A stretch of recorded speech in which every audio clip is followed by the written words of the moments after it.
Dezembro de 2023, cidade de Goiânia, Goiás. A advogada Amanda Partata, aparentemente sentindo-se rejeitada pelo ex-namorado, Leonardo Pereira Alves Filho, adquiriu uma substância tóxica pela internet. E, posteriormente, no dia 17 de dezembro de 2023, pela manhã, a acusada comprou 5 bolos de pote, envenenou-os com a substância adquirida e, em seguida, dirigiu-se à residência de João Alves Pereira e Luzia Tereza Alves, avós de seu ex-namorado, simulando uma intenção de uma simples visita, mas com o real intuito de oferecer a ele os bolos envenenados. Assim, Amanda Partata ofereceu aos presentes na casa os referidos bolos, além de biscoitos e sucos que havia levado. Estavam presentes Leonardo Pereira Alves, pai do ex-namorado, Luzia Tereza Alves e João Alves Pereira, avós de seu ex-namorado, além de Agostinho Alberto, tio do ex-namorado. No entanto, somente Leonardo Alves e Luzia Tereza comeram dos doces. João Alves recusou por ser diabético, e Agostinho Alberto não quis porque estava ocupado com outras atividades. Naquele mesmo dia, Leonardo Pereira e Luzia Tereza foram internados, mas o quadro de saúde de ambos se agravou a ponto de, horas depois, irem a óbito, em decorrência da ingestão dos bolos contaminados. Assista aos depoimentos de todos os envolvidos nesta trama, e que foram prestados na audiência preliminar.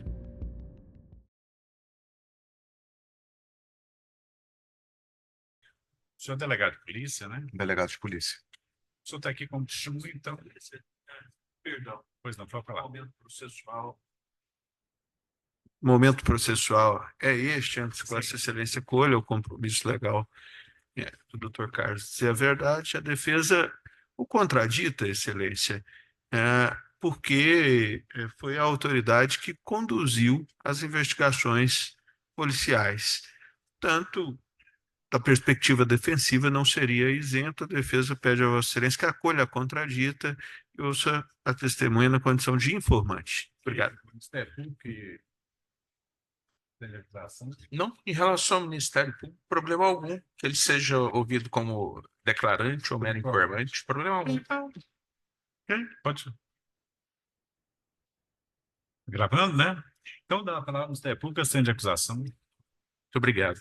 Dr. Carlos, inicialmente, boa tarde, receba meus cumprimentos pela investigação, pela forma, não é nenhuma surpresa para nós, a forma sempre competente com a qual o senhor conduz as suas investigações, né? E o senhor foi arrolado.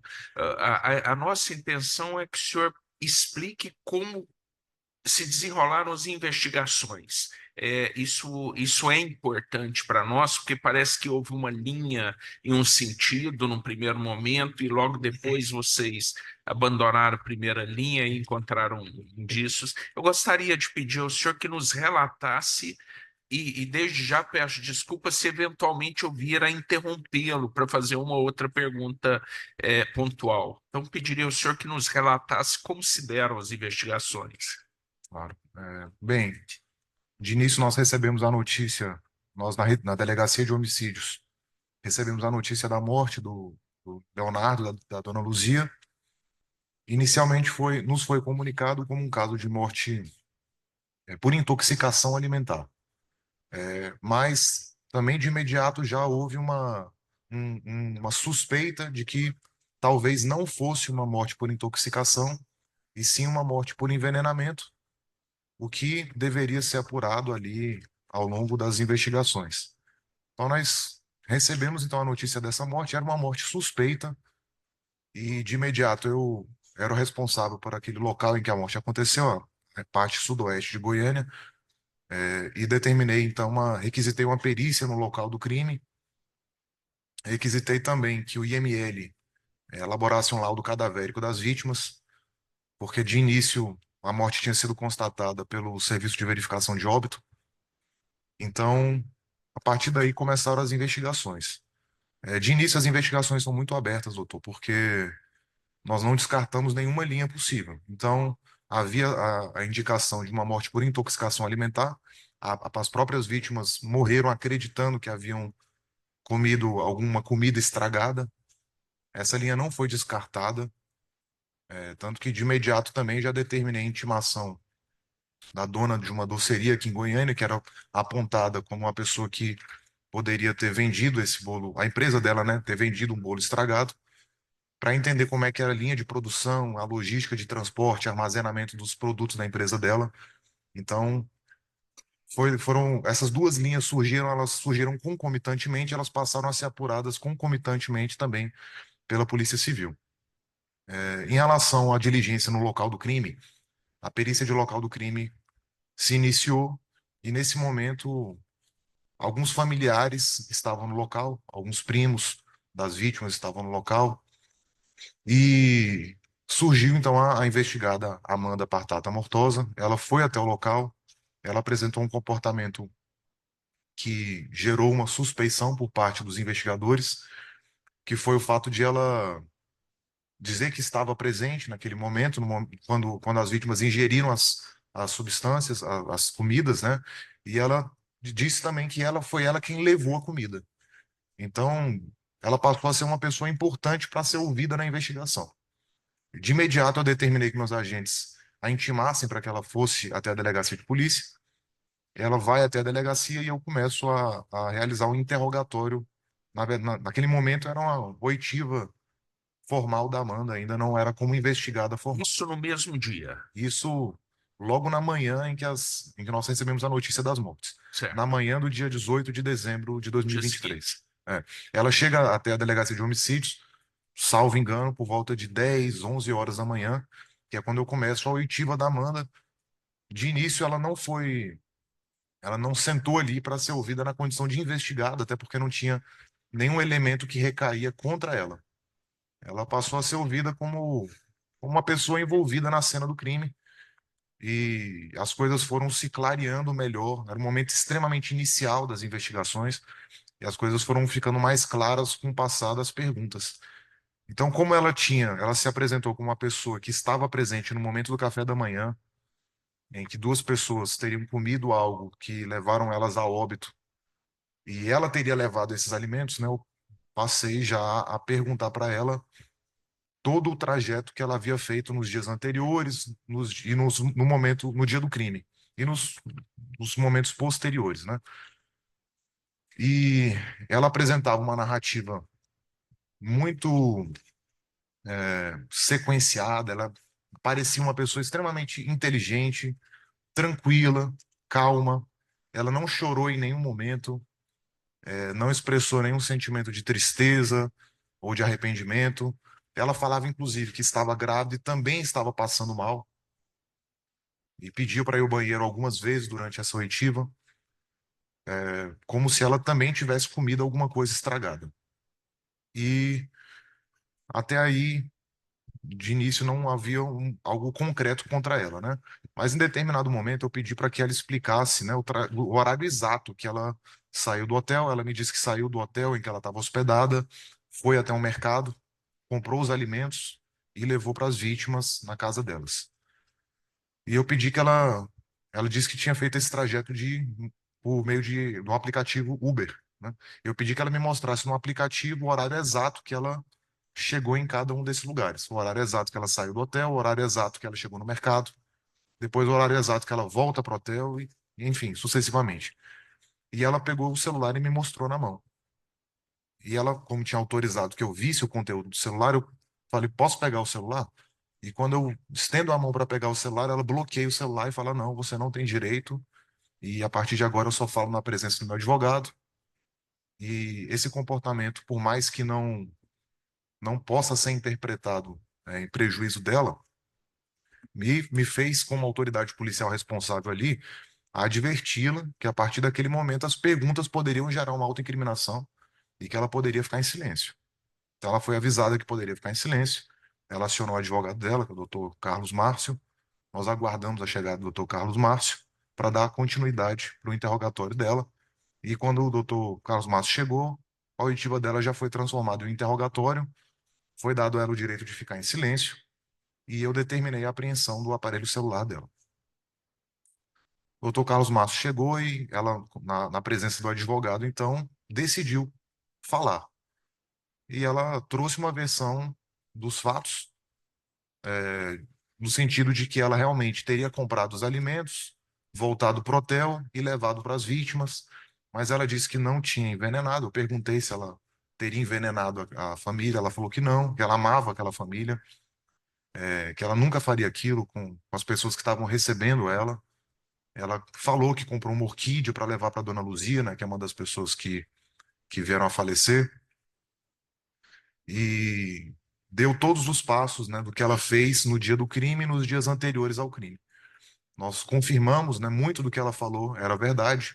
Ela falou, por exemplo, que tinha ido numa loja de vestidos, que tinha ido um hospital para uma consulta médica. Nós confirmamos tudo que ela falou no interrogatório, foi documentado no inquérito, as câmeras de segurança. E ela apresentou uma narrativa extremamente inteligente do caso, omitindo unicamente o fato de que ela teria colocado veneno nas substâncias que ela serviu às vítimas. As investigações, então, continuaram. A Amanda, depois do interrogatório dela, por esse comportamento defensivo, passou a ser uma investigada, uma principal suspeita do caso, e a Polícia Civil passou então a investigar quem poderia ter motivo para matar aquelas pessoas, né? E chegamos à informação de que o filho do Leonardo, que foi vítima, a gente chama o Leonardo vítima de Leozão, o filho dele, nós chamamos ele na investigação de Leozinho, né? Nós descobrimos que o Leozinho estava sendo ameaçado de morte por perfis falsos em redes sociais e por meio de ligações de centenas de números de telefones diversos. Então, a Polícia Civil passou a investigar essas ameaças que recaíam sobre o Leozinho e recebemos, então, a informação da Delegacia de Crimes Cibernéticos de que, por meio de ofícios às redes sociais, teria sido esclarecido que quem estava ameaçando de morte o Leozinho, a família dele, era a investigada Amanda Partata Mortosa. Então, diante disso, nós tivemos dois elementos aqui que se mostraram provas concretas de que ela provavelmente, naquele momento, teria matado aquelas duas pessoas. Doutor, desculpa te interromper. Como vocês descobriram que era Amanda? Qual foi a forma de investigação que levou ao nome dela em relação aos perfis do Instagram falso e aos números, essas dezenas de números de telefones? Ótimo. Em relação aos perfis falsos, doutor, ela usava perfis com nome falso, mas todo perfil em rede social ele tem um e-mail para recuperação da conta. Esse e-mail de recuperação da conta era um e-mail da Amanda Partata. Ela chegou inclusive, chegamos a perguntar para ela no interrogatório qual era o e-mail que ela utilizava, e era justamente o e-mail que ela usou como e-mail de recuperação da conta falsa que ela criou no Instagram. Além disso, toda a conta, no momento que ela é criada, ela tem o provedor, aliás, a empresa Meta, né, que administra o Instagram, ela guarda a informação sobre o log de criação. É um endereço de onde a conta foi criada. E esse endereço dava na casa da Amanda em Tumbiara. Então nós tivemos a informação por meio de ofícios ao Instagram, à empresa Meta, nós tivemos a informação de que o e-mail de cadastro era o e-mail da Amanda Partata e que essa conta tinha sido criada na casa dela. Então isso nos convencia de que ela era a dona dessas contas falsas, até porque ela realmente era ex-namorada do Leozinho, então ela teria um motivo ali para ter algum rancor em relação a ele. Então, de fato, como foi criado na conta. Desculpa, me parece que tem uma dessas contas de Instagram, ela é denominada Leozão Fi Morto. Existe isso mesmo? Doutor, não me recordo agora do nome das contas. Ah, não, tá. Não me recordo. Perfeito, perfeito. Eu lembro que eram várias contas, né? Sim. Algumas, assim, o próprio nome da conta já era uma ameaça. Isso eu posso afirmar, que o próprio nome já trazia uma ameaça implícita. Mas não me recordo exatamente se esse nome de conta existia. Perfeito.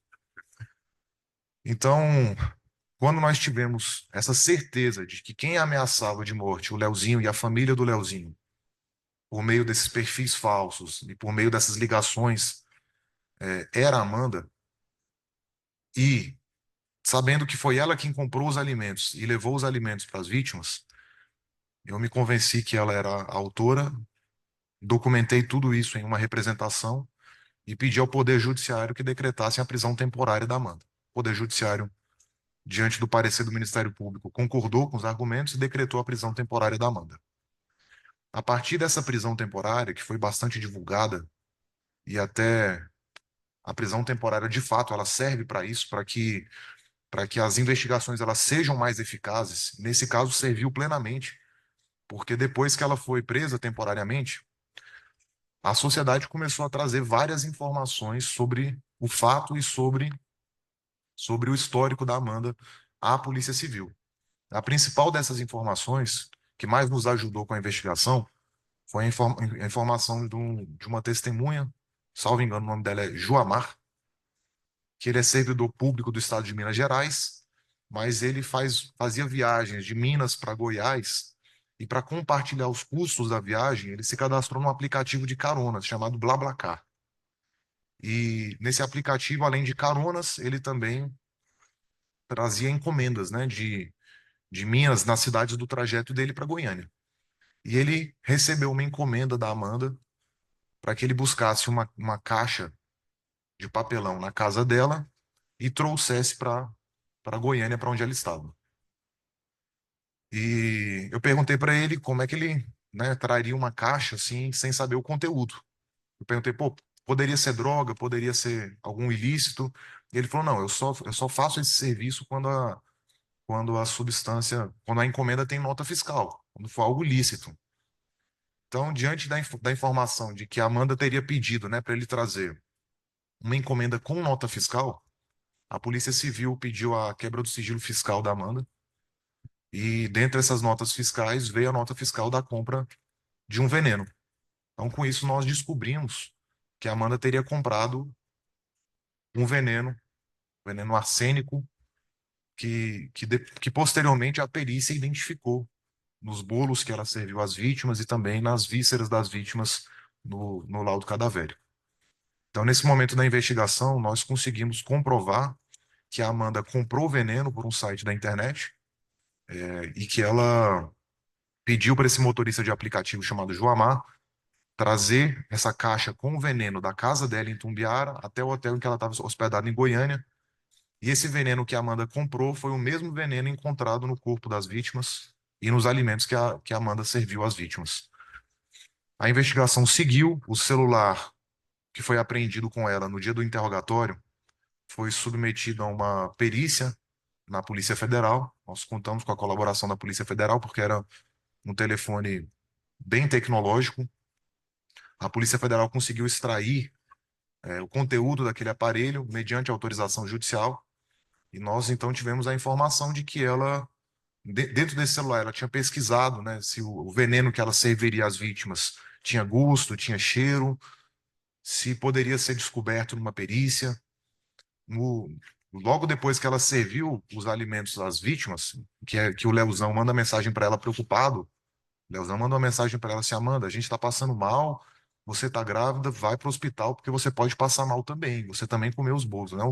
O Leozão, ele morreu preocupado com a Amanda. Ele morreu preocupado com a Amanda. E no celular dela, enquanto ela respondia o Leozão, ela pesquisava se dava para descobrir o veneno que ela usou numa perícia.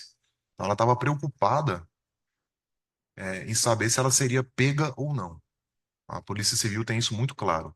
A Amanda, pelas pesquisas que ela fez no celular dela, ela deixa muito claro a preocupação que ela tinha em ser pega, ou seja, ela tinha plena consciência que o que ela fez era extremamente errado. E ela queria esconder o que ela fez das autoridades. Ou seja, essa constatação, essa pesquisa foi feita após a ingestão dos alimentos envenenados. Exatamente. Ela pesquisou coisas sobre o veneno depois da ingestão dos alimentos. Quando o Leozão fala para ela que estava passando mal, que sugerindo que ela procurasse o hospital também, preocupado com ela continua pesquisando. Inclusive, ela poderia, nesse momento, né, ter se arrependido e ter avisado: olha, eu dei arsênico, então fala para o médico que é arsênico para você receber o tratamento adequado. Mas não, ela oculta e ela passa, então, nesse momento, já a buscar uma forma de dizer que também era uma vítima. Ela volta de Tumbiara para Goiânia e se interna no hospital, alegando que também estava passando mal, que tinha comido alguma coisa estragada.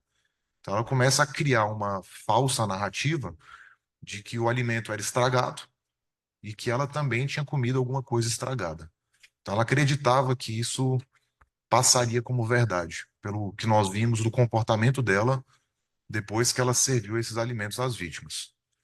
Depois do primeiro interrogatório, quando ela foi confrontada diretamente pela polícia e foi colocada como investigada, ela percebe então que provavelmente ela seria descoberta. Naquele momento, ela percebeu que a Polícia Civil iria investigar o caso mais a fundo.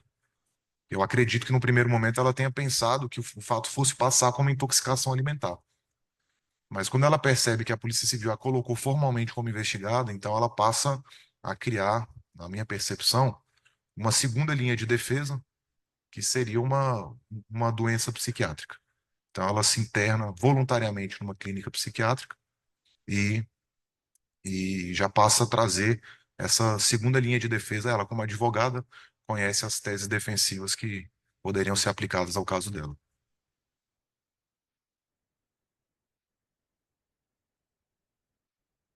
É, posso perguntar? À vontade. Ahn, foram feitos laudos, e nesses laudos constavam como característica dela o fato de ser mitômana, né? O laudo feito pela junta médica do Tribunal de Justiça. Em algum momento vocês perceberam que ela estivesse mentindo ali nas palavras dela, logo de início? Olha, doutor, a impressão que nós tivemos na investigação, trazendo fatos concretos aqui, é que ela criou uma falsa gravidez. Ela se dizia grávida, né? No momento do interrogatório, ela se dizia grávida e foi constatado que ela não estava grávida. E pelo que nós verificamos, ela levou essa mentira não só para o ex-namorado, mas para toda a família do ex-namorado e até para a família dela.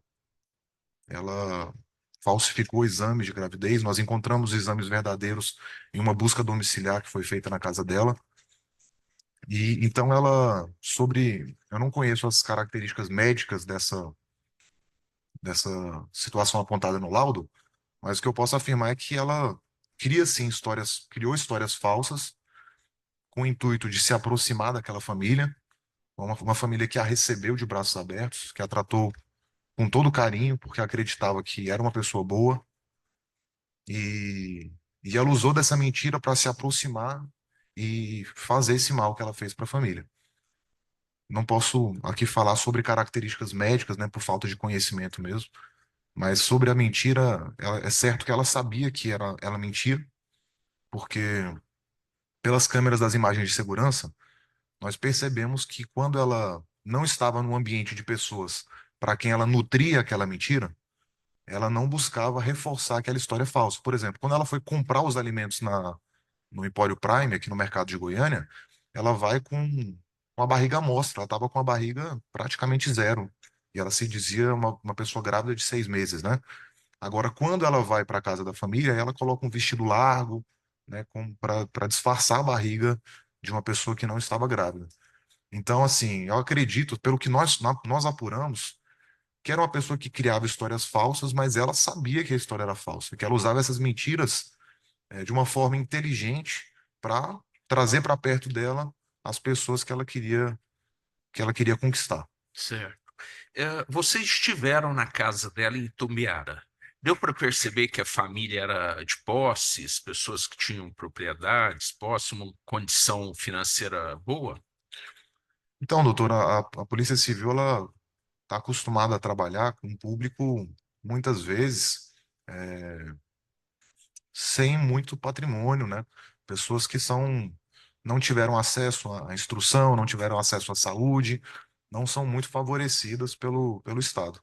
Mas não é o caso da Amanda, né? A Amanda, na casa dela, ela morava num condomínio fechado, é uma casa de padrão elevado, ela tinha bolsas caras, vestidos, roupas de marca.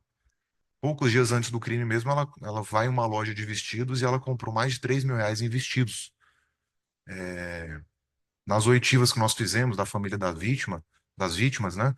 Eles relatam que ela tinha um padrão de vida muito elevado. Ela gostava de restaurantes caros, falava de marcas de luxo, chegava a dizer que não precisava de auxílio financeiro de ninguém em nenhum momento, porque ela tinha uma boa condição financeira. Então a impressão que ficou pelo que eu vi da Amanda é que era uma pessoa com uma condição financeira muito acima da normal, um padrão de classe média alto. Não diria que era uma pessoa milionária, rica, mas um padrão de classe média alto, uma vida muito confortável, de uma vida numa casa uma casa em um condomínio fechado e uma casa de alto padrão. Durante toda a investigação, em algum momento ela mostrou algum tipo de descontrole emocional ou o tempo todo ela se mostrava equilibrada, calma? Não, ela em nenhum momento demonstrou descontrole emocional. Ela foi muito calma, apresentou uma narrativa muito congruente dentro do que ela falava. E o que eu percebo, né, eu tenho alguns anos trabalhando exclusivamente com investigação de homicídios, é que a pessoa que mente, ela precisa ter uma inteligência até um pouco superior à das outras pessoas, porque a mentira ela demanda um raciocínio e uma atenção para você não entrar em contradição muito grande. A Amanda, o que eu percebi dela é que ela tem uma inteligência até um pouco superior das demais pessoas que eu investigo, porque ela conseguiu manter uma história falsa que omitia unicamente os pontos que poderiam prejudicá-la. E ela manteve essa linha, essa narrativa dela, sem trazer dentro da narrativa nenhuma incongruência entre si. E quando ela era perguntada mais de uma vez sobre a história, ela mantinha a história exatamente da mesma forma como ela contou na primeira vez. Então ela demonstrou um raciocínio muito bom, uma compreensão do que ela fazia totalmente normal e também demonstrou a plena consciência de que ela sabia que estava fazendo algo errado, porque ela ocultou no depoimento dela justamente a parte errada. Se ela não soubesse que era errado matar, ou ela não tivesse esse discernimento, ela não teria ocultado essa parte da polícia e teria falado. Então, como ela ocultou justamente o crime, isso, na minha percepção, mostra que ela sabia que o que fazia era errado e tinha, sim, a capacidade mental preservada, porque ela conseguiu construir uma narrativa que fosse apropriada para a defesa dela. Certo. Tem alguma coisa mais relacionada a esses fatos que o senhor acha importante relatar? Acho importante, doutor, relatar que no celular dela, ela apagou as pesquisas relacionadas ao veneno. Então, nós tivemos algumas pesquisas apagadas, né? Isso mostra que ela estava tentando destruir provas, né, do crime que ela praticou. E a pessoa que tenta destruir provas, tenta ocultar da polícia e dos órgãos de persecução criminal um fato, a pessoa tem consciência que aquele fato é ilícito. Então, eu acho que essa conduta dela pós-crime, de tentar destruir provas, de tentar esconder o que ela tinha feito, mostra o discernimento e a consciência que ela tinha da ilicitude da conduta praticada. Doutor, eu estou satisfeito, muito obrigado, viu? Disposição. Excelência. Doutor Carlos, boa tarde ao senhor. Boa tarde, doutor. Quero agradecer o trabalho realizado até aqui, mas alguns pontos ainda para o meu esclarecimento. Durante a investigação, o senhor chegou a identificar se ela adquiriu, antes do veneno fatídico, ela adquiriu outro veneno? Sim, nós pedimos, a Polícia Civil, quando teve a informação de que ela recebeu uma encomenda com nota fiscal, a Polícia Civil representou ao Poder Judiciário pela quebra do sigilo fiscal da Amanda. E nessa quebra, eu pedi as notas fiscais de todas as compras da Amanda no ano de 2023. Dentre essas notas fiscais, nós tivemos a compra do arsênico, salvo engano, no dia 8 de dezembro do mesmo ano, né? 8 de dezembro de 2023. Mas algumas semanas antes, ela tinha comprado chumbinho, é um raticida. Isso gerou uma suspeita que ela tivesse, inclusive, tentado, né, envenenar outras pessoas em algum momento. Chegamos a investigar isso, né? Ela teria levado suplementos alimentares para a mãe do Leozinho, a dona Eliene. Eu apreendi esse suplemento e submeti à perícia, mas não foi encontrado nenhum veneno. Então, houve sim, respondendo objetivamente a pergunta do senhor, houve sim a compra de outro veneno no momento anterior, que foi um raticida, que é conhecido como chumbinho, mas a Polícia Civil não conseguiu esclarecer se ela teria tentado envenenar outras pessoas com esse chumbinho ou não. Certo. Sabemos que o Leozão trabalhou numa das especializadas. O senhor chegou a trabalhar com ele? Não, nunca trabalhei nem tive a oportunidade de conhecer o Leozão pessoalmente. E no meio, ele era uma pessoa querida? Sim, quando aconteceu o fato, recebi assim, não dá para explicar a forma como os colegas da Polícia Civil trouxeram a informação de que era uma pessoa boa, era uma pessoa extremamente querida. Todo mundo que chega para conversar comigo me conta algo de bom que o Leozão fez para ela. Ah, o Leozão conseguiu meu primeiro emprego. O Leozão me ajudou na polícia quando aconteceu isso.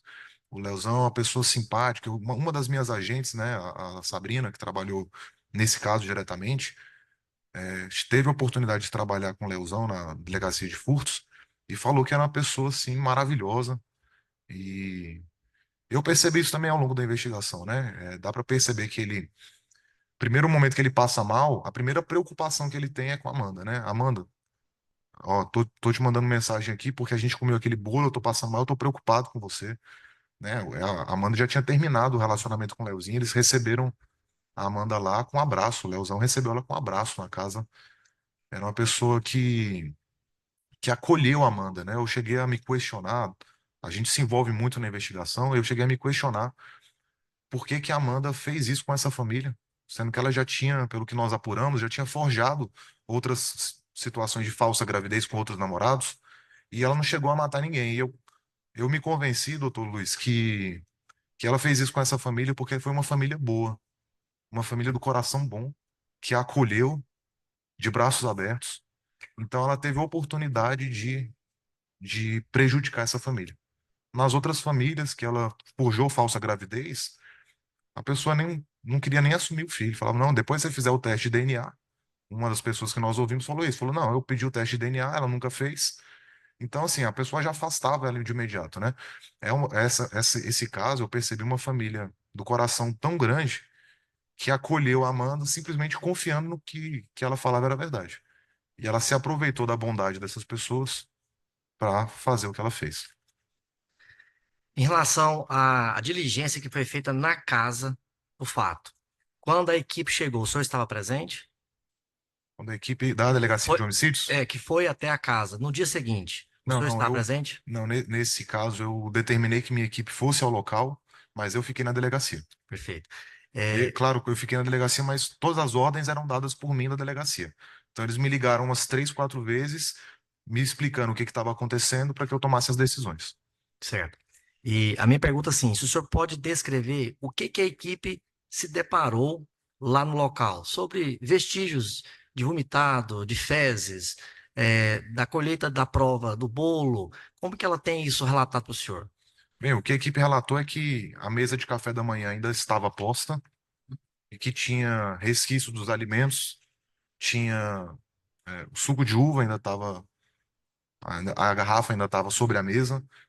Então, como a perícia, eu já havia requisitado a perícia para coletar os resquícios desses alimentos, eu fiquei tranquilo de que aquele vestígio estaria preservado. Mas como eu não fui pessoalmente, minha preocupação ali foi só de preservar os vestígios para que a perícia fosse feita. Eu não posso descrever exatamente como é que estava lá, porque eu não fui no local do crime no dia seguinte. Tá, estou satisfeito também.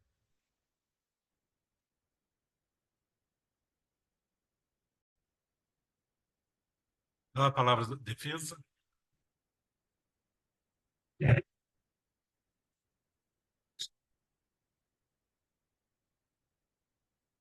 Boa tarde, doutor Carlos. Boa tarde.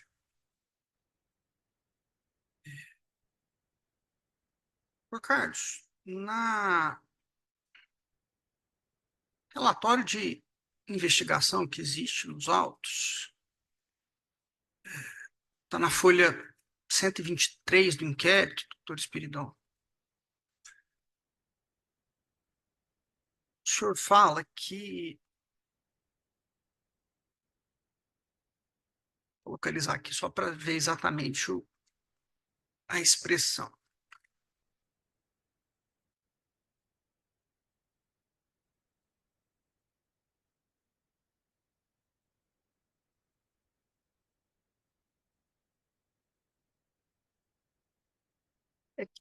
Estou tentando localizar aqui, mas o senhor fala que foram utilizados... Ah, localizei aqui.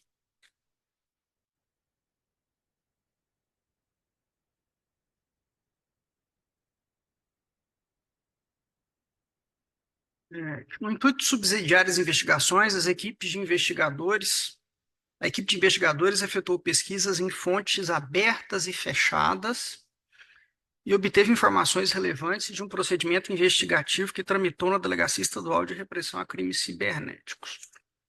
O senhor poderia declinar quais que são essas fontes abertas e fechadas que o senhor utiliza ou utilizou para chegar a essa informação? O senhor pode só me informar quem que subscreveu esse relatório? Claro. Paulo Sérgio Francisco de Souza, Simoara Freire e Sabrina Fernandes. São os agentes investigadores da minha equipe. Bem, as fontes abertas, fontes fechadas aí que apontam uma investigação criminal existente são sistemas policiais disponíveis à Polícia Civil. Por exemplo, toda vez que um inquérito é instaurado em qualquer lugar do Estado, isso fica disponível para qualquer autoridade policial consultar. O sistema ele é chamado M-Portal. Esse M-Portal é um sistema informatizado da polícia, consta, além dos registros de atendimento integrado, são os RAIs, nas demais cidades é comum serem chamados de boletim de ocorrência, consta também inquéritos policiais instaurados e procedimentos de apuração preliminar, que são as chamadas VPIs. No momento que o senhor ouviu a Amanda, imediatamente, no dia imediatamente posterior ao fato, o senhor já tinha conhecimento da investigação da Delegacia de Crimes Cibernéticos quanto às ameaças que o senhor Leonardo Filho estava sofrendo? Doutor, salvo engano, eu recebi cópia desse procedimento durante a oitiva da Amanda. Eu estava ouvindo a Amanda e recebi cópia. Mas como eu estava no curso de um ato, eu não cheguei a ler o procedimento e estudar o procedimento. Então, o que eu posso afirmar para o senhor é que eu recebi esse procedimento durante a oitiva dela, mas que eu não tomei conhecimento porque eu não consegui, naquele momento, ler o procedimento porque eu estava no curso de uma oitiva. Certo. O senhor disse aqui que nós obtivemos das redes sociais, das operadoras de telefonia, informações de que os e-mails de criação das contas falsas eram da Amanda. Quando o senhor utiliza a expressão nós, o senhor está se referindo nós, a polícia, ou Nós, o a senhor Polícia aí? Civil. Polícia Nós, a Civil. Polícia Civil. Então, essas informações foram obtidas já no curso da investigação do crime de homicídio? Não, a Delegacia de Crimes Cibernéticos iniciou essa investigação das ameaças de morte, das ameaças contra o Leozinho, e não só ameaças, alguns constrangimentos que ele sofria por meio desses perfis falsos, antes mesmo da morte das vítimas. Então, existia um inquérito policial instaurado pela Delegacia de Crimes Cibernéticos para apurar esse fato. Não, salvo engano, não era um inquérito policial ainda, era uma verificação preliminar de informações, uma VPI. Ah, certo. A VPI, doutor Carlos, ela é um procedimento, ela é registrada em livro próprio, existe um procedimento na delegacia para formalização dessa investigação? Não, na verdade, a VPI, ela é feita porque hoje se exige para a instauração de inquérito que haja justa causa para que esse inquérito seja instaurado. A instauração de um inquérito sem justa causa configura crime de abuso de autoridade.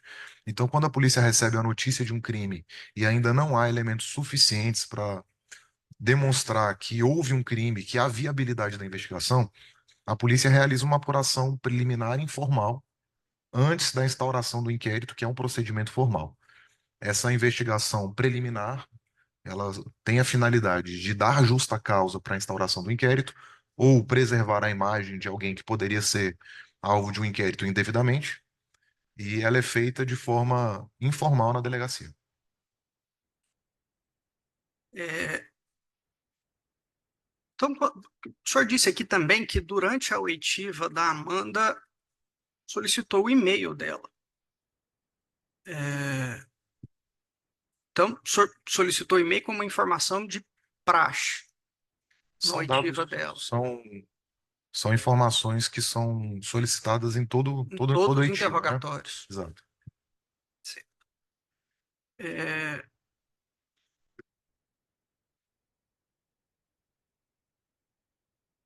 o senhor confirma, então, que a Amanda ela foi inicialmente ouvida na condição de vítima. Não, ela foi ouvida inicialmente, quando iniciou a oitiva da Amanda, não havia contra ela nenhum elemento concreto que a colocasse numa condição de investigada.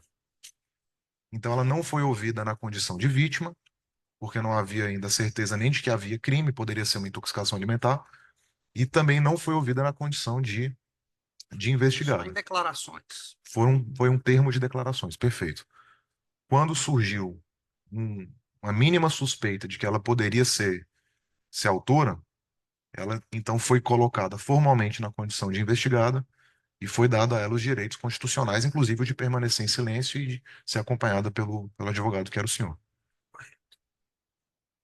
É, o senhor participou de um podcast no TV Serra Dourada. O senhor confirma as informações que o senhor prestou naquela entrevista, naquele programa que o senhor participou? Porque lá o senhor afirma que de início ela foi tratada como uma possível vítima. Na verdade, doutor, um podcast é a linguagem que é utilizada é uma linguagem para o público em geral. Aqui um julgamento, a linguagem usada é uma linguagem técnica, né? Então, no primeiro momento, ela foi tratada como uma pessoa que também poderia ter sido alvo de uma intoxicação alimentar. Como dito no início, havia uma linha de investigação que era a possibilidade de que os alimentos servidos às vítimas estivessem estragados. Nesse caso, não haveria crime, então não faria sentido que ela fosse tratada como, juridicamente, como vítima. Seria vítima uma acepção leiga da palavra de uma pessoa que também sofreu as consequências de um fato negativo. Mas na terminologia jurídica ela não era vítima nesse caso, porque nessa linha de investigação não haveria sequer crime. A Amanda foi a primeira pessoa a ser ouvida nessa investigação? Não, a Kênia, irmã do Leozão, foi ouvida também. Foi ouvida antes da Amanda. O senhor se recorda o horário que a Kênia foi ouvida? Acredito que deve ter sido. Aqui eu tô, né, Por não me alto, lembro ela foi ainda exatamente, da manhã, mas acho que por volta de 9h30 da manhã. é,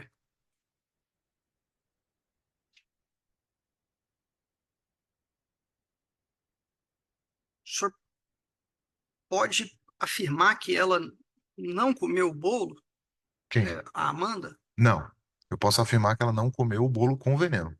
Até porque hoje, com a conclusão das investigações, fica muito claro que ela sabia onde estava o veneno e onde não estava, porque foi ela que comprou o veneno e ministrou nos alimentos servidos às vítimas.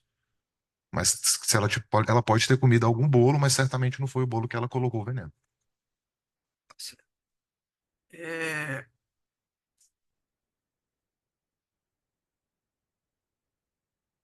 o senhor citou aqui que o Joamar compareceu espontaneamente à delegacia e informou que tinha trazido uma encomenda da Amanda, inclusive com a nota fiscal. ele indicou o conteúdo do pacote? Ele deu mais alguma informação sobre esse pacote? Ele falou no depoimento dele que ele não sabia qual era o conteúdo, mas ele sabia que era um produto da Prolab. E ele sabia disso porque estava salvo na conversa que ele teve com a Amanda pelo aplicativo BlaBlaCar. Ela fala para ele, não, é um medicamento da Prolab. Lembro exatamente as palavras, é um medicamento da Prolab. E nós entramos no site da Prolab e vimos que era uma indústria farmacêutica, um laboratório químico que vendia vários produtos, dentre eles o arsênico, que já era uma suspeita que a Polícia Civil tinha de que pudesse ter sido utilizado. Mas ele não sabia exatamente qual era o produto. Só sabia que era da Prolab e que teria nota fiscal. O Amaro, ele fala no depoimento dele que ele se comprometeu a entregar os prints da conversa do aplicativo BlaBlaCar, bem como comprovante de pagamento dessa transação. Ele chegou a entregar esses prints? Salvo engano, esses prints estão acostados aos autos. O aplicativo BlaBlaCar. Sim, é quando ele fala nessa conversa, nessa conversa, ele apresentou certamente, tenho praticamente certeza que foram acostados aos autos. Tem a conversa, ela falando que era um medicamento da Prolab e pedindo para que ele entregasse em Goiânia, assim. O senhor consegue se recordar a data que a polícia técnico-científica identificou a substância que estaria nos bolos? O senhor consegue ter essa lembrança? A data de conclusão dos laudos da perícia? Isso. Bem, doutor, vamos lá, o fato foi dia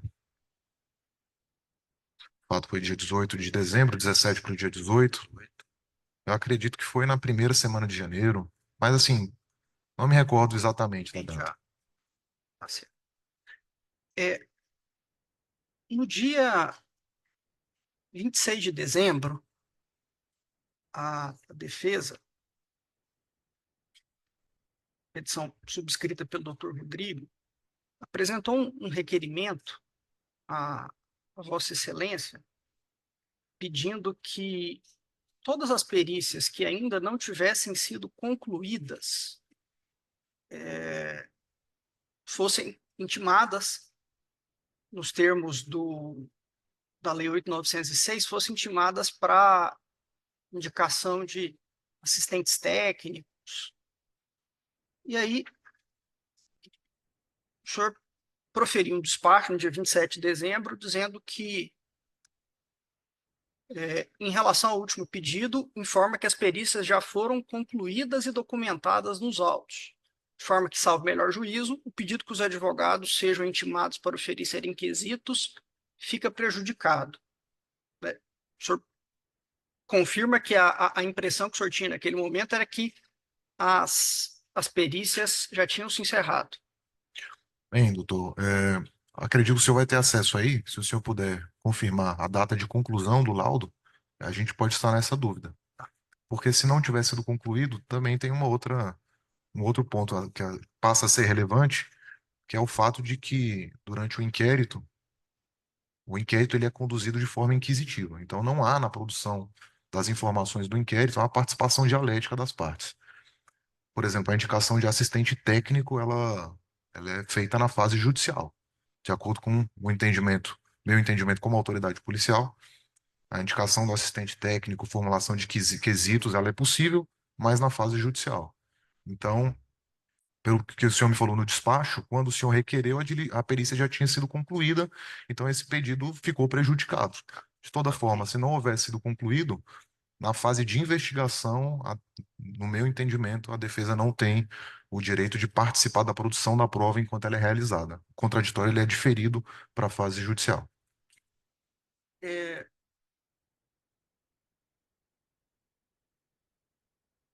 Objetivamente,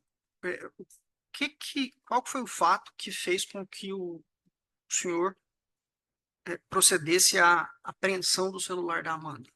A apreensão do celular Isso. foi o fato de que, primeiro, ela tinha levado, ela tinha levado os alimentos que causaram a morte das vítimas, e quando eu pedi a ela que me permitisse o acesso, ela apresentou um comportamento inesperado para alguém que não tem relação de envolvimento com a causa, com o fato. Então, o comportamento dela fez surgir a possibilidade de ter algo relevante para as investigações dentro do aparelho celular. E quando sempre que há algo relevante para a investigação, é dever da autoridade preservar aquela fonte de prova. É, nesse momento, o senhor já tinha consciência que a senhora Amanda era advogada regularmente inscrita na OAB. Não, ela não se apresentou como advogada. Não apresentou o AB nem nada. Eu tive essa informação posteriormente. Tá certo. Então, a apreensão do celular aconteceu já depois de iniciado o interrogatório A dela. apreensão do celular foi no curso da oitiva. Inicialmente, eu pedi para que ela permitisse que eu visse o conteúdo do aplicativo Uber. E ela me mostrou. Ela consentiu voluntariamente que eu visse o conteúdo na mão dela. Quando eu peguei, eu tenho um problema de visão, quando eu tentei pegar o celular para ver na minha mão, mais próximo do meu olho, ela bloqueou e disse que só falaria na presença do advogado. Tá? Então, isso somado ao fato de que ela foi a pessoa que serviu os alimentos que causaram a morte das vítimas, fez surgir a possibilidade de, dentro do aparelho, ter um conteúdo relevante para as investigações. Tá. No começo das declarações dela, ela não foi colhido aí os dados pessoais dela, né? Então, Foi. Sempre antes de iniciar qualquer oitiva, ela é qualificada. Toda tá, pessoa que vai ser submetida a uma oitiva qualquer, seja declaração, depoimento, interrogatório, ela é qualificada antes das perguntas sobre os fatos. certo? Porque aqui já apresenta a informação de que ela era advogada, né? Inclusive com o número da OAB. Ela se apresentava como advogada aposentada, né? E como psicóloga. Então ela não explicou muito bem qual era a relação dela com a AB. Se ela tinha um registro mais Mesmo suspensos, indicando, mesmo, não, ela não me indicou o número. tá na termo de qualificação do interrogatório. Vou explicar para o senhor então como é que funciona. O sistema da Polícia Civil, quando você coloca alguns dados, ele já puxa outros dados do Os dados. registro. Nesses dados pode ter, por exemplo, um número de OAB que ela não nos informou a situação atual da OAB dela. Se era, ela falava que era advogada aposentada e, ou seja, não explicou muito bem o que que seria esse aposentado, se seria suspensão do registro como advogada, cancelamento do registro, enfim.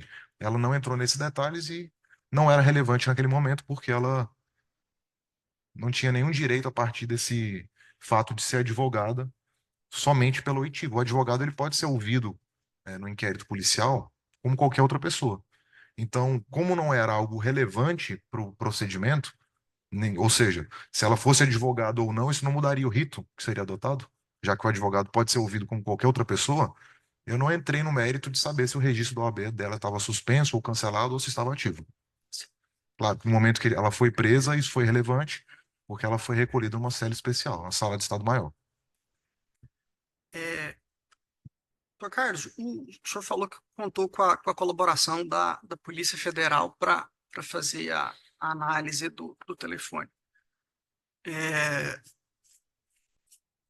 Quando o senhor encaminhou esse telefone para a Polícia Federal, já tinha autorização judicial para afastamento do sigilo? Já. É, Nos autos, salvo engano, tem 2 pedidos de afastamento de sigilo telemático. Um foi no momento salvo engano, no momento da prisão, isso, claro, é uma análise documental que tem que ser feita, não uma prova testemunhal, mas um no momento da prisão, eu peço também a quebra do sigilo telemático dos aparelhos celulares, e outro no momento da busca domiciliar. Então, salvo engano, pelo menos 2 pedidos têm os 2 deferidos. Mas quando foi encaminhado à Polícia Federal, a Polícia Federal só recebe com a decisão que autorizou a quebra do sigilo telemático. é, já encaminhando para encerrar, doutor Carlos,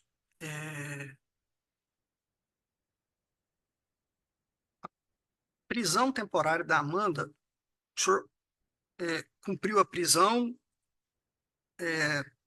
na Pax Clínica, Na Pax. tá? O senhor se recorda o horário que o senhor ingressou na Pax Clínica? Não me recordo, doutor, mas eu tenho a filmagem da diligência e o sol ainda estava claro, o céu claro. Não foi juntado aos autos, mas caso o senhor tenha interesse, eu posso, mediante requerimento, juntar esse vídeo aos autos. Tem o vídeo do momento em que ela foi presa na Pax, de dia ainda. Certo, da minha parte, estou satisfeito. Boa tarde, doutor Carlos. Boa tarde. O senhor tomou conhecimento de que antes dos fatos constantes deste processo, o senhor ficou sabendo se a Amanda já passou por algum tratamento psiquiátrico ou psicológico? Doutora, ela chegou a comentar na oitiva dela que ela teve anorexia, alguns transtornos alimentares, mas nada que me fizesse questionar a capacidade dela de entender que o que ela fez era um crime. E o senhor chegou a empreender alguma diligência para saber se ela possuía algum histórico nesse? Não, Não? o que se entende hoje é que a sanidade mental do investigado é matéria de defesa, que não cabe à autoridade policial requisitar um exame de sanidade mental, por exemplo. Se a matéria for servível à defesa, a autoridade policial não deve empreender diligência para verificação, Não, seria hoje isso? há uma jurisprudência do STJ Ah, que eu trago aqui por ter sido questionado, no sentido de que a legitimidade para suscitar o exame de sanidade mental é da defesa, não cabendo à autoridade policial representar por esse exame, apesar da letra expressa do CPP, Código de Processo Penal, trazer essa possibilidade. Então, sim. pelo entendimento jurisprudencial, isso não é sequer, não digo que no caso dos autos, em nenhum caso isso é sequer levantado essa possibilidade por delegado de polícia. Porque o que o STJ entende hoje é que o delegado não tem a legitimidade para pedir essa perícia. Certo. É, então, a autoridade policial ela não pode empreender diligências para inferir eventual sanidade mental daquele que é investigado. Seria isso. Não pode requisitar exame de sanidade mental. É a única perícia do processo penal brasileiro que o delegado não pode requisitar. Só Bom, pode ser mas determinada pelo juiz a requerimento da defesa. isso também é uma questão jurídica. Então, ah, quando o senhor ouviu, então, a Amanda, o que existia na Delegacia de Crimes Cibernéticos era uma VPI, só para isso fique bem objetivo. Doutor, isso é uma questão documental e ela está documentada nos autos. Sim, mas pelo que o Na senhor minha se recorda, memória, pela minha memória, é uma VPI, mas isso pode ser confirmado com análise documental. perfeitamente. Alguma coisa mais, doutor Renato? Então, o senhor consignou que essa questão de aspecto psicológico, psiquiátrico, não é aferível pela autoridade policial, então, o senhor poderia consignar por qual razão o senhor, no pedido de prisão temporária da Amanda, colocou que ela apresentava sinais de psicopatia? Doutor, a minha concepção, as palavras elas têm sempre duas acepções. A palavra indício, por exemplo, ela tem duas acepções. Pode ser uma probabilidade ou pode ser um meio de prova que permita, por indução, ao chegar a um raciocínio. A psicopatia também ela tem um indício técnico, médico, legal e tem também uma acepção leiga da palavra no sentido de crueldade, no sentido de um crime bárbaro, um crime que causa repulsa, um crime cometido com um grau de maldade tão grande que não é compreensível pelas pessoas de bem, pelas pessoas com um coração minimamente equilibrado. Um coração, no sentido de crueldade humana e não no sentido de raciocínio. Então, quando eu usei essa palavra na representação, eu usei essa palavra não na acepção médico-legal, até porque eu não sou médico. Eu usei na acepção de uma crueldade fora do normal. Perfeito, doutor Carlos, muito obrigado. Por nada. Obrigado, senhor. Pode encerrar. O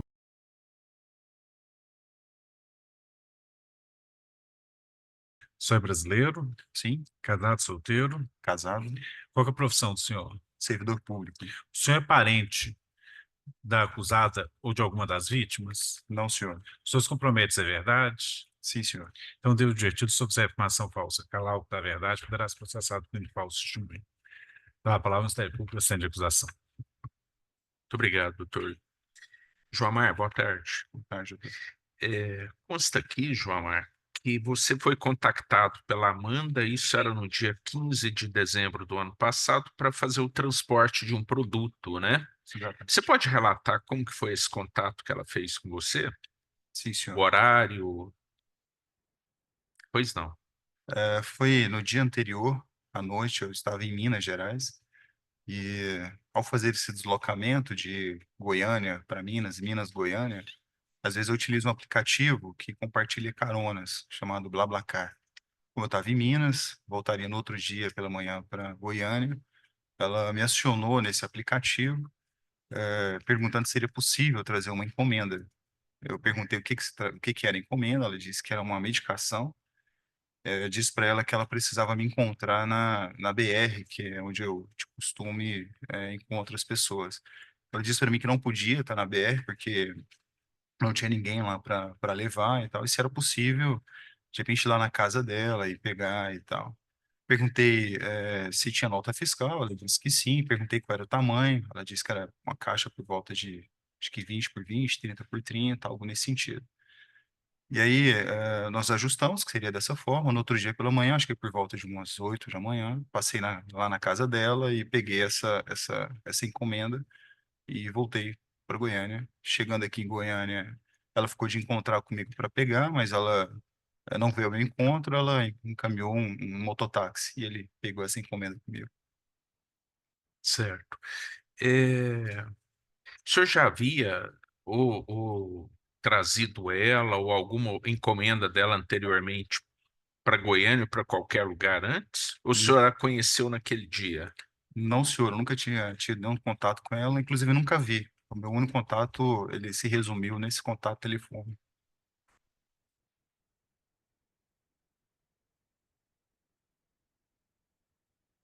Consta que quando, ao entregar, você, o senhor falou aí, tinham combinado que seria no Buriti Shopping, mas ela não compareceu. Ela te deu a justificativa, disse por que que não poderia comparecer?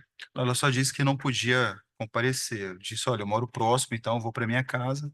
E aí, ao ir para minha casa, ela disse que encaminharia alguém para buscar lá. E aí foi um mototáxi que pegou lá comigo. Mas o motivo específico dela não buscar, ela não me disse. Entendi. Ou seja, então o senhor não teve contato nenhum com Nenhum. ela. Não a vi, nunca tive contato com ela. Sobre a caixa que o senhor trouxe, o senhor lembra o que estava escrito? Qual era o laboratório?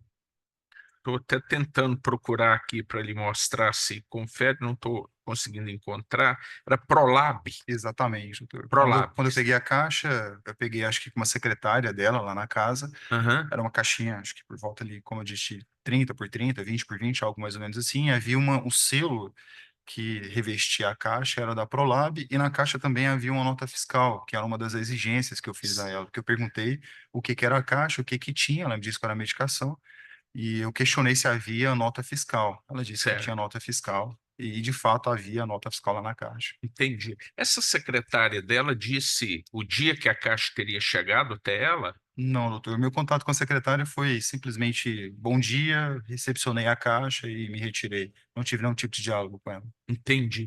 Consta aqui que o senhor, ao tomar contato dessa história toda do crime, o senhor entrou em contato com a delegacia. Como foi?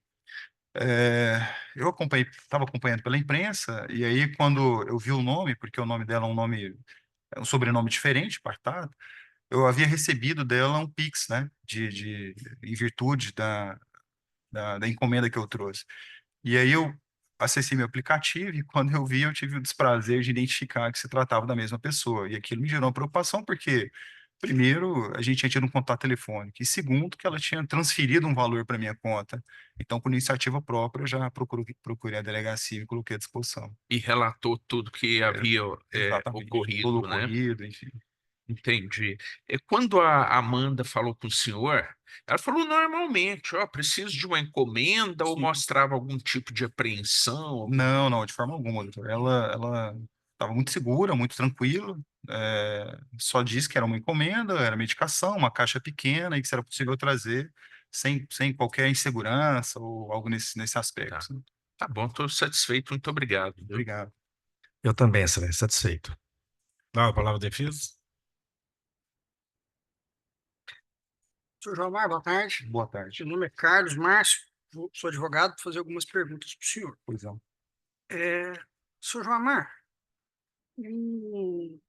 quando a Amanda entrou em contato com o senhor pelo BlaBlaCar, ela disse que era um medicamento e falou também o nome do laboratório. Não, o nome do laboratório não, doutor.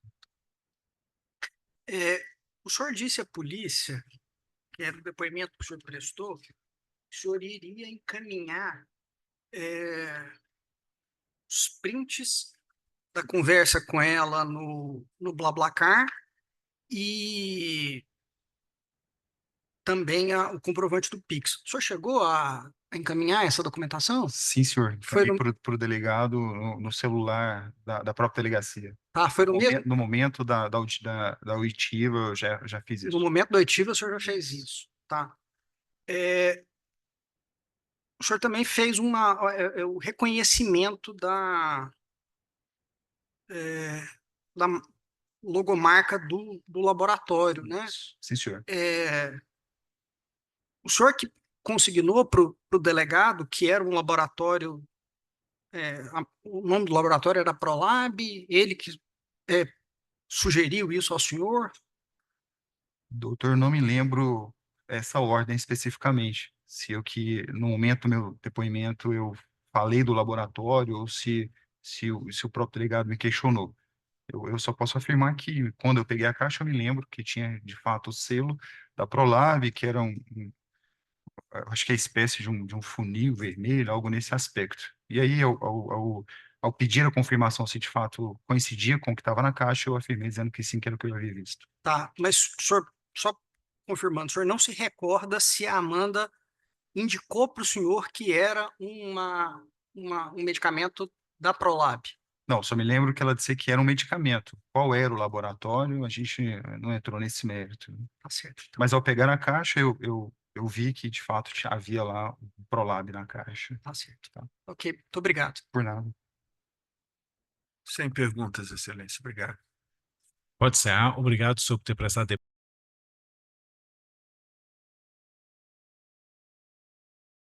Você é brasileiro? Sim, Casado, solteiro? solteiro. Qual que é a sua profissão?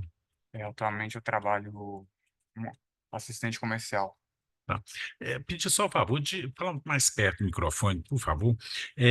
Você é parente da acusada ou de alguma das vítimas? Não, Vocês comprometem dizer a verdade? sim, Então, deu divertido, se fizer afirmação falsa, calar o que está a verdade, poderá ser processado por crime de falso testemunho. Dá a palavra ao Ministério Público ou assistente de acusação.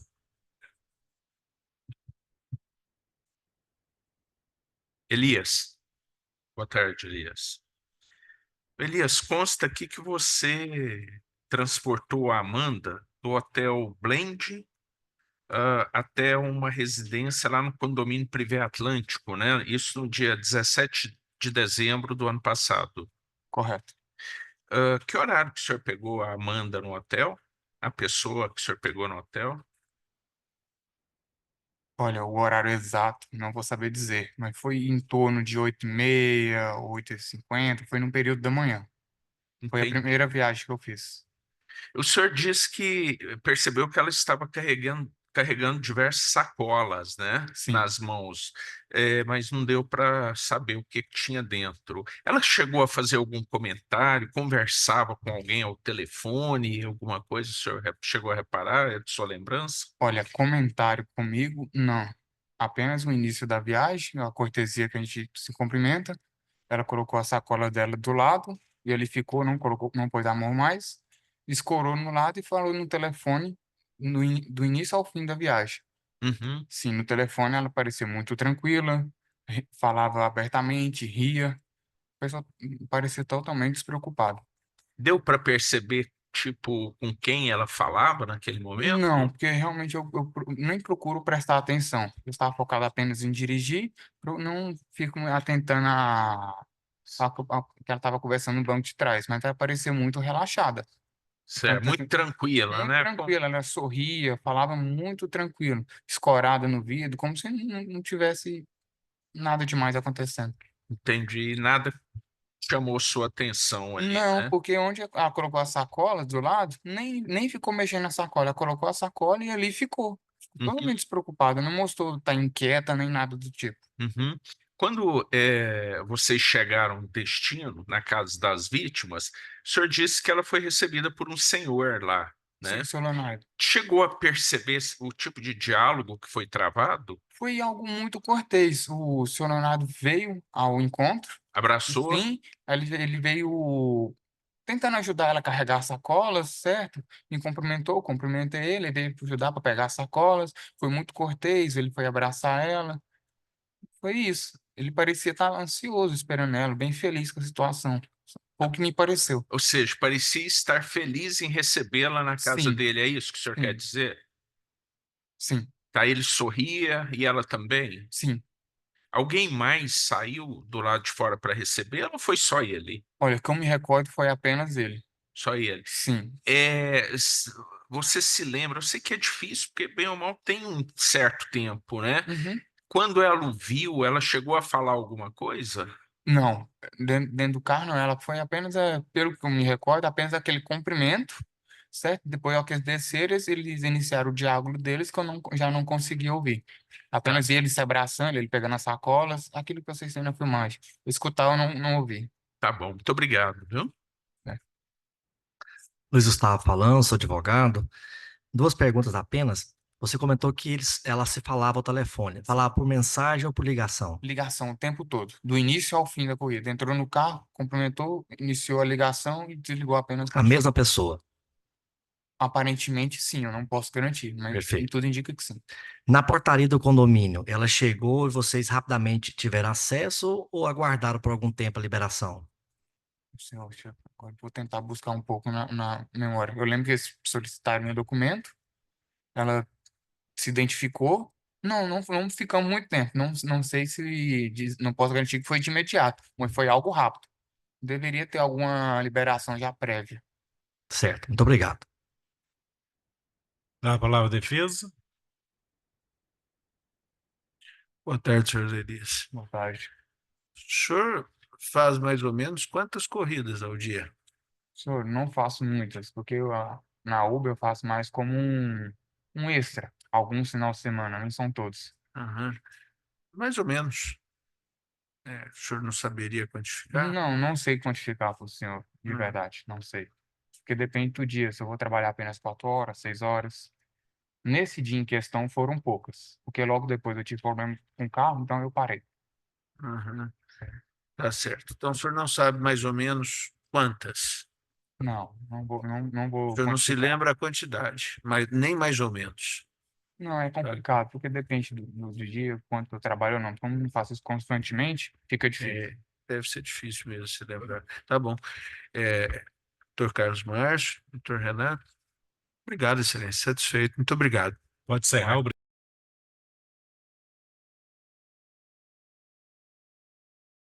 Você é brasileira? Sim, Casada, solteira? divorciada, Qual que é a sua profissão? engenheira civil.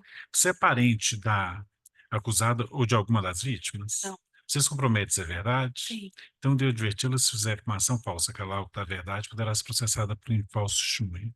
Dada a palavra ao Ministério Público e ao assistente de acusação. Boa tarde. Desculpa. O Tainan, você é gestora do Hotel Blend, né? Isso, Ali na esquina da Rua 15 com a T55. Você se lembra da hóspede chamada Amanda Partata, sim. lá no local, né? Ela fez o check-in no hotel, que dia? Você consegue se lembrar? Quinta-feira, dia 15? Eu não lembro a data exata, né, que deu, mas quinta-feira. Tem problema, era por volta das 13h30, né? Isso. Como é que ela era lá por exemplo, como que ela se dirigia aos funcionários do hotel? Ela era uma pessoa cortês com todo mundo? Ela costumava se hospedar ali ou teria sido a primeira vez? Não, ela costumava se hospedar lá, ela se hospedava desde setembro e sempre esteve lá no prédio, assim, ficava de quinta a domingo, de sexta a domingo, mas sempre estava lá.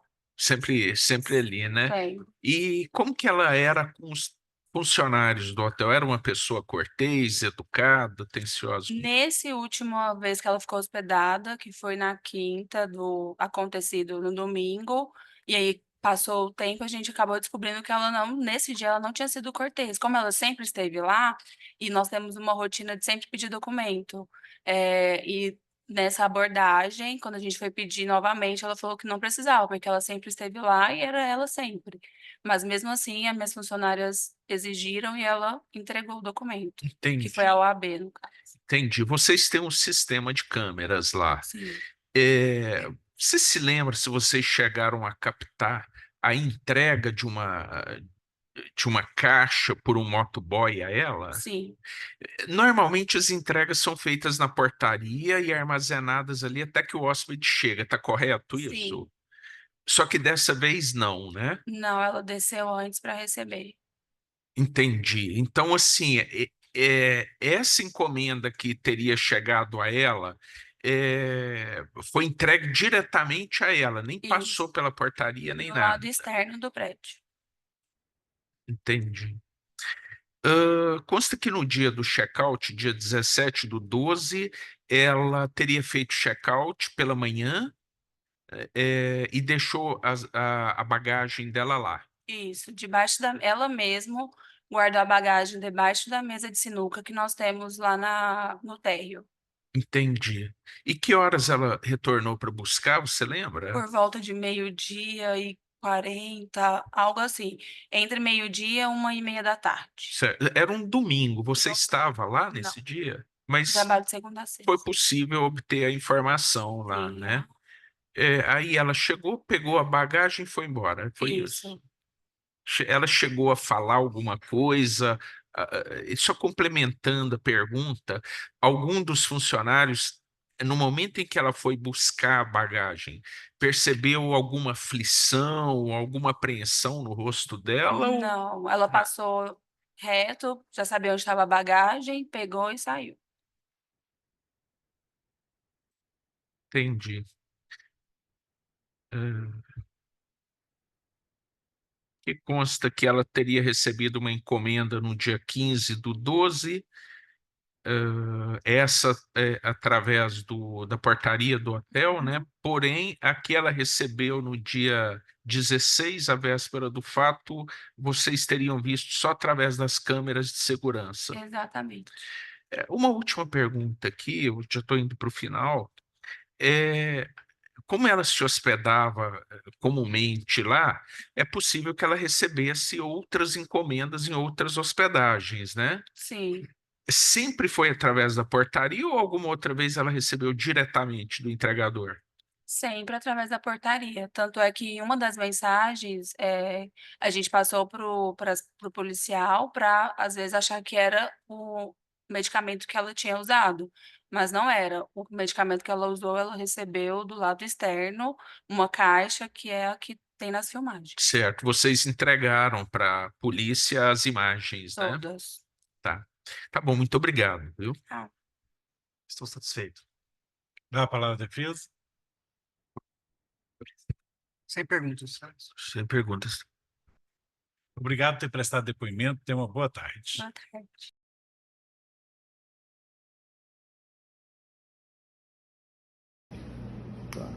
A senhora trabalha onde? Na casa da Áurea Batata. Batata. Quem que mora aqui na casa da Áurea Batata? Quem reside aqui? Agora, no momento, é ela, a filha dela e a neta. Antes era só ela e o marido. Tá. A filha dela é a Amanda. A neta é a Amanda. A neta é a Amanda. Né? A filha dela é a mãe da Amanda. A Ana? Ana Cláudia. Ana Cláudia. A gente já tem uma informação já que a senhora trabalha aqui como secretária, né? Sim. E a senhora recebeu uma caixa, né? Essa caixa a senhora recebeu que dia? Foi numa sexta-feira da semana passada. Sexta-feira da semana passada. Isso. Tá. Essa caixa era endereçada a quem? Amanda Partata. Você chegou a ver, a olhar no rótulo, para ver quem tinha sido o remetente dessa caixa? Da onde que veio essa caixa? A origem? Não. Só tirei foto e mandei para ela. Aí você tirou uma foto e mandou para ela, para a Amanda. Nem observei. No momento que a senhora recebeu essa caixa, no dia que a senhora recebeu, a Amanda estava presente aqui na casa? Não estava. Ela estava onde? Ela estava em Goiânia. Em Goiânia.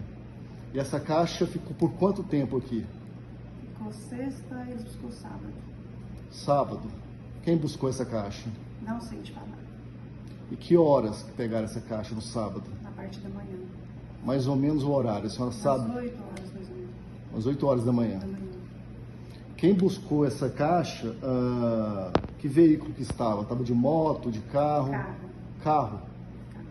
A senhora não se lembra se tinha nenhum slogan de alguma empresa no carro? Não lembro. Era 2 pessoas, não lembro. Certo. E a senhora que assinou o recibo de entrega dessa caixa? Não, foi a avó dela. Ah, foi a avó da Amanda. Isso. Então eles pegaram essa caixa e levaram para Goiânia. Isso. Não sei, só pegaram, né? Não sei para onde que eles levaram. A senhora presume que teria sido para Goiânia. Não sei. Mas a Amanda estava em Goiânia, nesse dia que eles levaram a caixa. Tá. Estava em Goiânia. Ok.